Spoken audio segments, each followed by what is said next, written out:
है। लौट में बड़ी खबर, अरविंद केजरीवाल को जमानत मिल गई है, स्टैंप लग गया है। Big news that we're tracking as far as Arvind Kejriwal is concerned. He's got bail by the Supreme Court. The Supreme Court has essentially granted bail to Arvind Kejriwal. बड़ी खबर इस वक्त सुप्रीम कोर्ट से आ रही है। दिल्ली शराब घोटाले मामले में अरविंद केजरीवाल को बड़ी राहत मिली है। जेल से बाहर आने का रास्ता साफ हो गया है। उनको सीबीआई मामले में जमानत मिल गई है।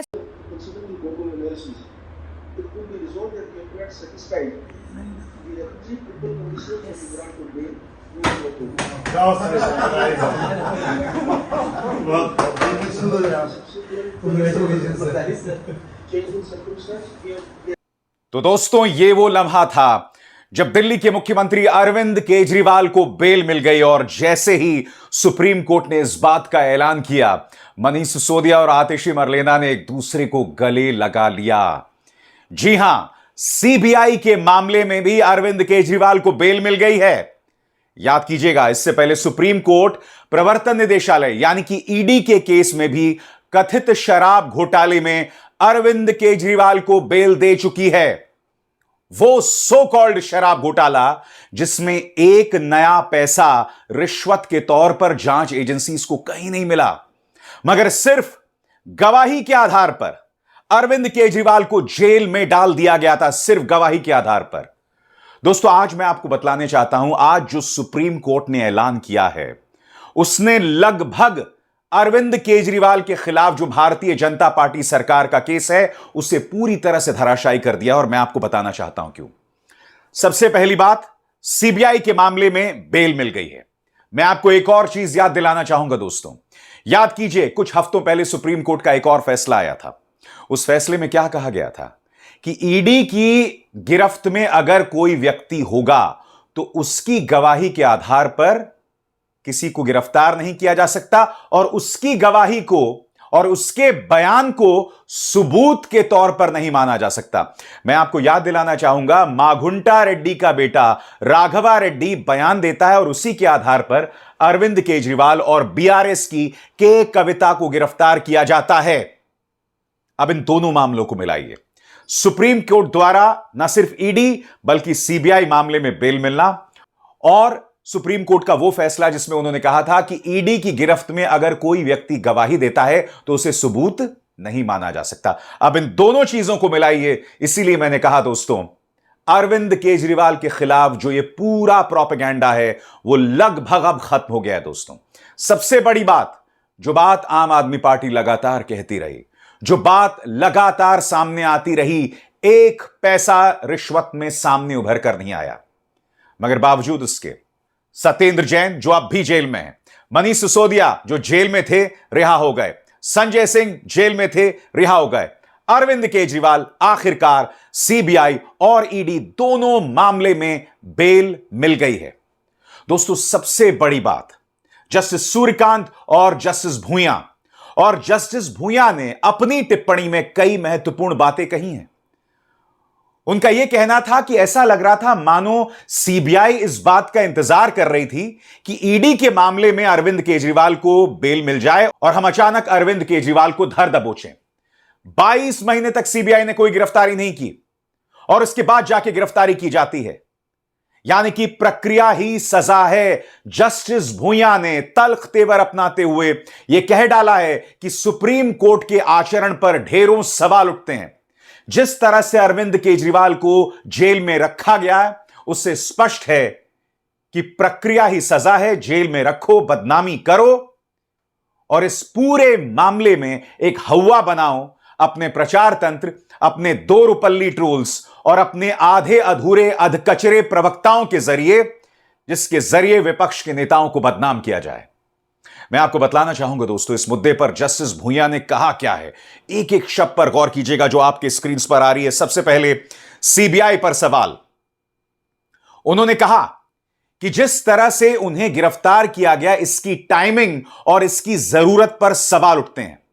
मेरा अपना एक विचार है, हालांकि यह एक अलग विचार है, मगर मेरा मानना है कि सीबीआई की गिरफ्तारी सवाल खड़े करती है मगर सवालों के जवाब नहीं देती है। जस्टिस भूया आगे कहते हैं, as far as grounds of arrest are concerned, these would not satisfy necessity of arrest. CBI can't justify arrest and continue detention, citing evasive replies. Accused can't be compelled to make inculpatory statement.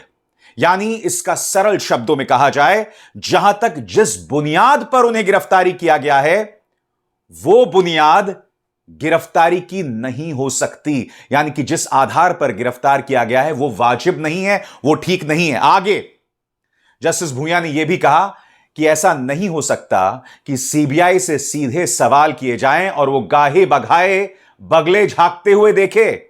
यानी कि इस मुद्दे पर CBI से सीधे सवाल किए गए थे, मगर उन सीधे सवालों का जवाब उनके पास नहीं था. तल्ख तेवर यहां पर जस्टिस भूया ने अपनाए सीबीआई के अपने तेवरों पर, सीबीआई की हरकतों पर. आगे, travesty of justice to keep appellant in custody on these grounds, especially as he has been granted bail in more stringent PMLA.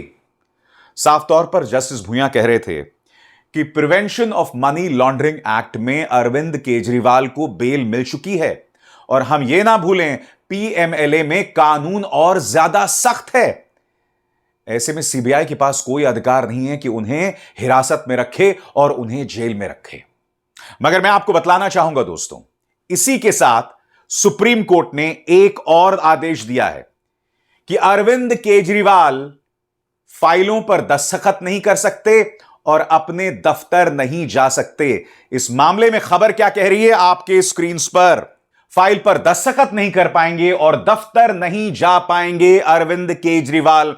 यह साफ तौर पर सुप्रीम कोर्ट का आदेश देता है. आज मेरे सुप्रीम कोर्ट से कुछ सवाल. आपने PMLA वाले मामले में उन्हें पहले ही बेल दे दी थी, आज सीबीआई के मामले में आपने बेल दे दी. खुद जस्टिस भूया इस बात को लेकर सवाल उठा रहे हैं कि सीबीआई ने जिस अंदाज में गिरफ्तारी की, उसका मकसद था कि प्रक्रिया के जरिए यानी जेल में रखकर अरविंद केजरीवाल को सजा दी जाए. सबसे बड़ी बात, जो पूरा का पूरा केस भाजपा सरकार का था, माघुंटा रेड्डी के बेटे के बयान यानी कि राघवा रेड्डी के बयान के आधार पर अरविंद केजरीवाल को गिरफ्तार किया गया था. सुप्रीम कोर्ट ने अपने आदेश में पूरी तरह से उसे धराशायी कर दिया है. यह कह दिया है कि सीबीआई या ईडी की गिरफ्त में अगर कोई बयान देता है तो उसे सबूत नहीं माना जाएगा. तो फिर सुप्रीम कोर्ट ने आदेश क्यों जारी किया कि अरविंद केजरीवाल फाइलों पर दस्तखत नहीं कर सकते और अपने दफ्तर नहीं जा सकते? क्या कहीं ना कहीं सीबीआई ने यहां पर जमीन तैयार की है ताकि अरविंद केजरीवाल को मुख्यमंत्री पद से इस्तीफा देना पड़े? और मैं समझता हूं इस उम्मीद से ही कहा होगा कि संवैधानिक पद पे जो व्यक्ति बैठा है उसमें इतनी नैतिकता, इतनी शर्म बची होगी कि वो संविधान की दृष्टि से दिल्ली के जनता के हित के लिए इस्तीफा देगा. लेकिन जैसे कट्टर बेईमान अरविंद केजरीवाल से नैतिकता की उम्मीद नहीं की जा सकती है, इस आदेश के आने के बाद भी उन्होंने इस्तीफा नहीं दिया. और 6 महीने जो जेल में रहे हैं, मैं पुनः कहूंगा, एक दिन भी अगर जेल में कोई मुख्यमंत्री हो तो वो बहुत है. एक भ्रष्टाचारी इतिहास रच के जेल वाला सीएम आज बेल वाला सीएम हो गया है. और इस उम्मीद से कि जो जनता की बात हमने इस मंच से उठाई है उसका संज्ञान लेकर अरविंद केजरीवाल तुरंत इस्तीफा देंगे. हमें यह नहीं भूलना चाहिए दोस्तों, आज के इस फैसले के राजनीतिक मायने भी हैं. हरियाणा का चुनाव हो रहा है और उससे ठीक पहले अरविंद केजरीवाल रिहा हो जाते हैं. और बात वहां नहीं रुकती है दोस्तों. हम ये ना भूलें कि कांग्रेस और अरविंद केजरीवाल के बीच में गठबंधन नहीं हुआ है. आम आदमी पार्टी सभी सीटों पर चुनाव लड़ने वाली है. ऐसे में अरविंद केजरीवाल का पहले रिहा होना जाहिर सी बात है हरियाणा की राजनीति में भी भूचाल ला सकता है. बड़ा प्रश्न, क्या इसका फायदा भारतीय जनता पार्टी को होगा? या कहीं ऐसा तो नहीं है कि भारतीय जनता पार्टी की विश्वसनीयता हरियाणा में इस कदर खत्म हो चुकी है कि अरविंद केजरीवाल की मौजूदगी भाजपा के वोट काटेगी? इसका फैसला मैं हरियाणा की जनता पर छोड़ता हूं और हरियाणा के जानकार ही बताएं कि अरविंद केजरीवाल के रिहा होने का फायदा भाजपा को होगा या कांग्रेस को होगा। बहरहाल इस मुद्दे पर तमाम प्रतिक्रिया आ रही हैं, पार्टी के नेताओं की प्रतिक्रिया आपके स्क्रीन पर। सबसे पहले मनीष सिसोदिया का रिएक्शन। झूठ और साजिशों के खिलाफ लड़ाई में आज पुनः सत्य की जीत हुई है। एक बार फिर नमन करता हूं बाबा साहब अंबेडकर जी की सोच और दूरदर्शिता को, जिन्होंने 75 साल पहले ही आम आदमी को किसी भावी तानाशाह के मुकाबले मजबूत कर दिया था। आपको समझना पड़ेगा दोस्तों कि मनीष सिसोदिया यहां आम आदमी किसे बना रहे हैं और तानाशाह किसे बना रहे हैं। अरविंद केजरीवाल को यहां तिरंगे के साथ दिखाया गया है और जाहिर सी बात है यहां पर लड़ाई को प्रोजेक्ट किया जा रहा है आम आदमी बनाम तानाशाह, यानी अरविंद केजरीवाल बनाम प्रधानमंत्री नरेंद्र मोदी। इस मुद्दे पर संजय सिंह का बयान आपके स्क्रीन पर। लोकतंत्र में तानाशाही नहीं चलेगी, नहीं चलेगी। झुकते हैं तानाशाह, लड़ने वाला चाहिए। मोदी की अत्याचारी हुकूमत अरविंद केजरीवाल के हौसलों को नहीं तोड़ पाई। जेल के ताले टूट गए, अरविंद केजरीवाल छूट गए। झूठ का पहाड़ गिर रहा है। ईडी, सीबीआई, बीजेपी के झूठे केस का पर्दाफाश हो चुका है।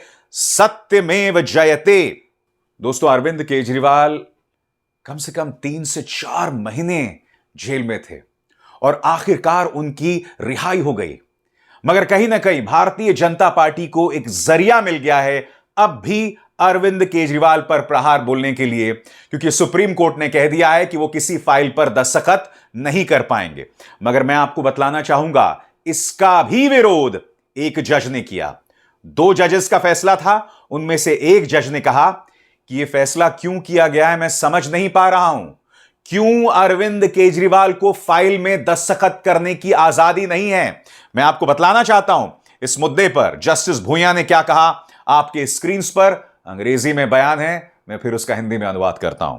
Justice Bhuya, I have serious reservations from the conditions which bar Kejriwal from entering office or sign files, but I am not commenting due to judicial restraint as it was in a different ED case.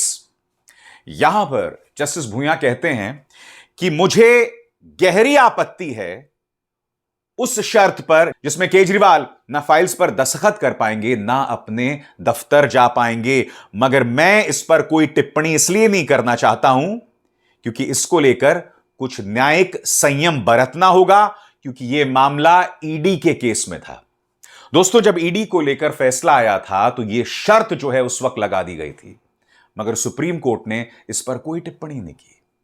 मैं बार बार कह रहा हूं दोस्तों, supreme court को यह बात समझनी पड़ेगी कि आपका अपना फैसला था जिसमें आपने कह दिया था कि जो व्यक्ति गवाही देगा ईडी के कब्जे में, ईडी की हिरासत में, उसे सबूत नहीं माना जाएगा।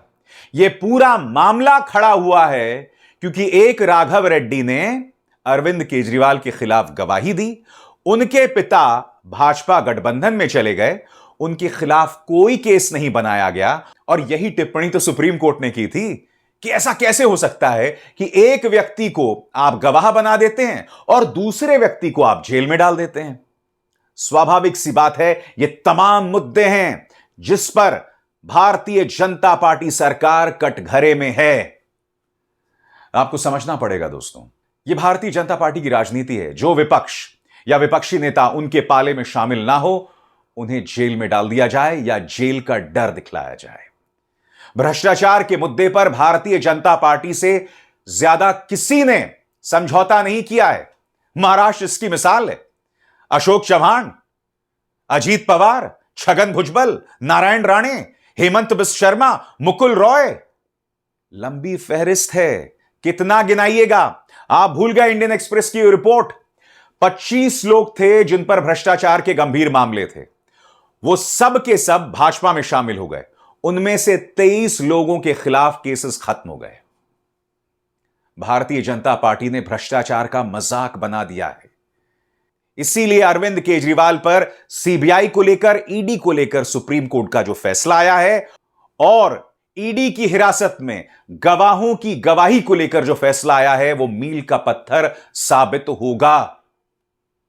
मैं उम्मीद करता हूं दोस्तों, भारतीय जनता पार्टी इस बात को समझेगी कि यह राजनीति इससे नहीं चल सकती, क्योंकि कभी ना कभी इसको लेकर पर्दाफाश होगा, जो अब होता दिखाई दे रहा है।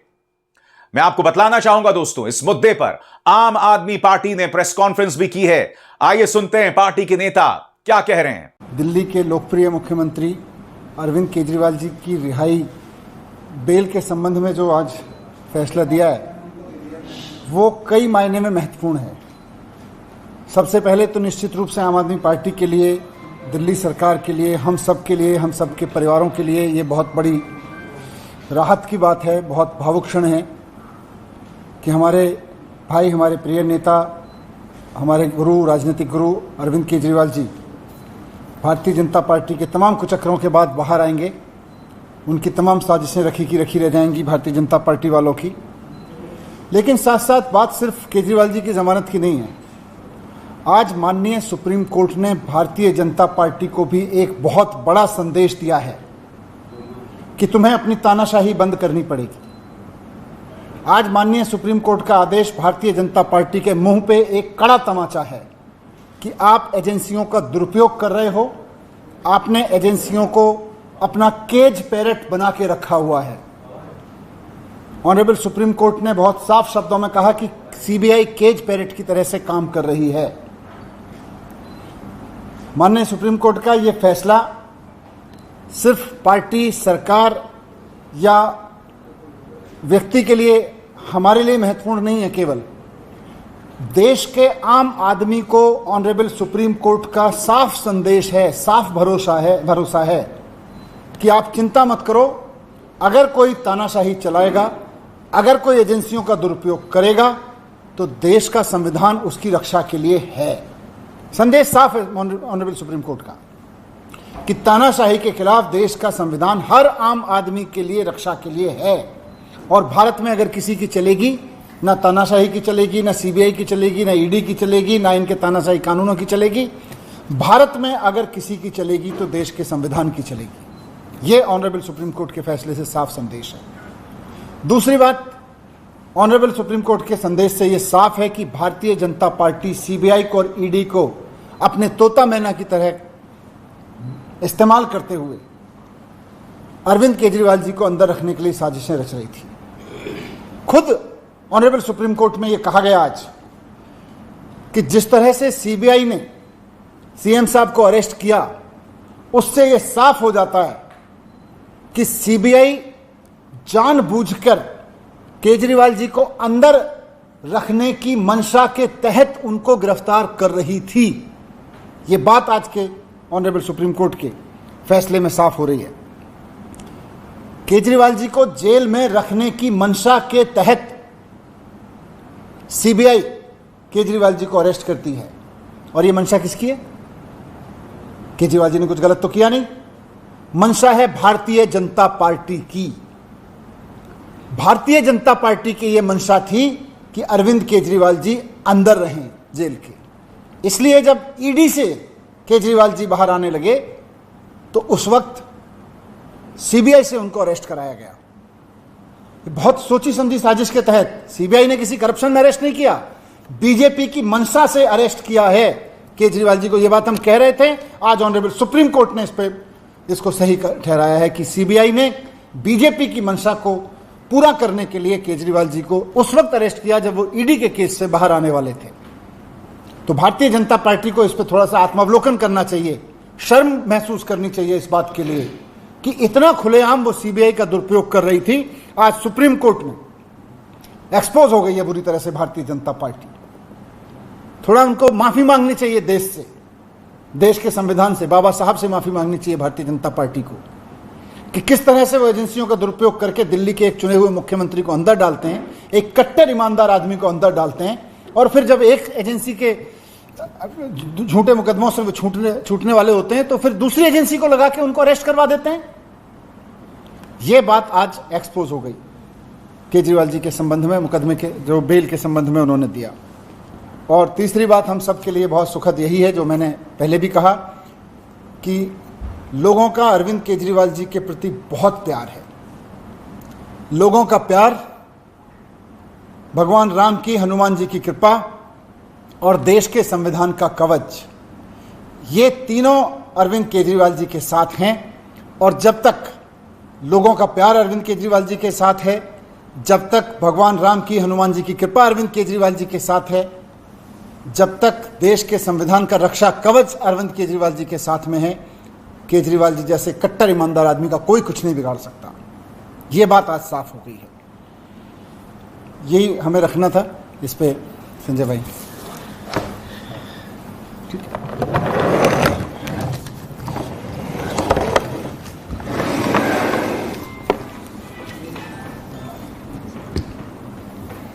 पहले दिन से ही हम लोग ये कह रहे हैं कि ये पूरा मामला झूठ की बुनियाद पे खड़ा किया गया है और इस झूठ को फैलाने में, इस झूठ को बनाने में जिम्मेदार कौन है? देश की सरकार, मोदी जी की सरकार, देश की तानाशाह हुकूमत, जिसने ईडी और सीबीआई को मिलाकर झूठ का पहाड़ खड़ा किया अरविंद केजरीवाल को बदनाम करने के लिए, आम आदमी पार्टी को बदनाम करने के लिए, हमारे नेता और हमारी पार्टी को खत्म करने के लिए। लेकिन आज मनीष सिसोदिया जी की रिहाई, उसके बाद बाकी सारे लोगों की रिहाई और अब हमारे पार्टी के मुखिया अरविंद केजरीवाल जी की रिहाई ने यह साबित कर दिया है कि भारतीय जनता पार्टी के झूठ का पहाड़ ध्वस्त हो चुका है। माननीय सर्वोच्च न्यायालय का फैसला, जिसमें साफ तौर पे कहा गया कि जब ईडी से उनको जमानत मिल गई तो 22 महीने बाद वो सीबीआई सो के जागती है, जिसने 22 महीने पहले केजरीवाल जी से पूछताछ की थी, 22 महीने बाद सो के जागती है कि केजरीवाल को अरेस्ट करना है।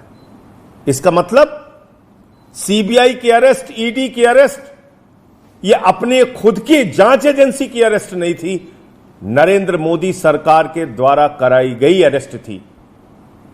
तो तानाशाही का अंत होता है, झुकते हैं तानाशाह, झुकाने वाला चाहिए और वो झुकाने वाला व्यक्ति है अरविंद केजरीवाल, जिन्होंने अपने संघर्ष की बदौलत, अपनी ईमानदारी की बदौलत, अपनी निष्ठा की बदौलत दिल्ली के और देश के लोगों की सेवा करके पूरे देश में अपनी लोकप्रियता हासिल की है। उनको जेल के सीखचों के पीछे आप नहीं रख सकते, जेल के सीखचों के पीछे रख के उनके हौसलों को आप तोड़ नहीं सकते। तो ये आम आदमी पार्टी के एक एक कार्यकर्ता के लिए बहुत खुशी का क्षण है, पूरे देश के लिए और दिल्ली के लिए बहुत ही खुशी का क्षण है।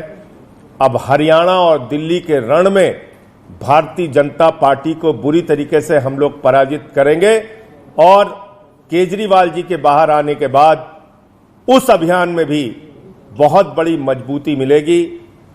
आज फिर से एक बार सुप्रीम कोर्ट ने यह कहा कि सीबीआई सरकार का तोता है।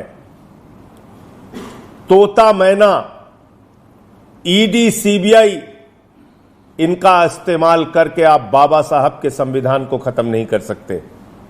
इनका इस्तेमाल करके आप लोकतंत्र की हत्या नहीं कर सकते। इनका इस्तेमाल करके आप दिल्ली की चुनी हुई सरकार को खत्म नहीं कर सकते। अरविंद केजरीवाल की ईमानदारी और उनकी लोकप्रियता को खत्म नहीं कर सकते। यह सुप्रीम कोर्ट के फैसले से साबित हुआ है। तो मैं फिर से एक बार अपनी पार्टी की ओर से, केजरीवाल जी की ओर से, देश के उन तमाम लोगों को और तमाम राजनीतिक दलों को, इंडिया गठबंधन को, जिसने इस पूरी लड़ाई में हम लोगों का साथ दिया, सबको हृदय से आभार व्यक्त करते हैं कि इस अभियान में, इस लड़ाई में, इस संघर्ष में उन्होंने हमारा साथ दिया। सर, कोर्ट ने जो सीबीआई को बंद तोता कहा है, उससे आपको लगता है कि गिरफ्तारियां हुई, उससे आम आदमी पार्टी को बड़ा नुकसान हुआ, और क्या ये रणनीति? नहीं, अभी तो जो आज कहा है वो तो भारतीय जनता पार्टी को अब शर्म आनी चाहिए और भारतीय जनता पार्टी को देश से माफी मांगनी चाहिए इस चीज के लिए। जिस तरह से उन्होंने सीबीआई को तोते की तरह से इस्तेमाल करते हुए विपक्ष के नेताओं को गिरफ्तार करने का, ईडी को तोता मैना की तरह इस्तेमाल करते हुए विपक्ष के नेताओं को गिरफ्तार कराया, ये अपने आप में बहुत शर्मनाक है। इसके लिए भारतीय जनता पार्टी को माफी मांगनी चाहिए देश से। सर जिस तरह से कंडीशनल बेल मिली है, सीएम सचिवालय में जा सकते हैं, फाइल में साइन कर सकते हैं। देखिए ये बीजेपी मांग उठा रही है कि अब तो सीएम नहीं है तो वापस से मांग उठा। देखिए भारतीय जनता पार्टी का ये बयान अपने आप में बताता है कि बीजेपी केजरीवाल जी के बाहर आने की खबर से ही कितना घबरा गई है।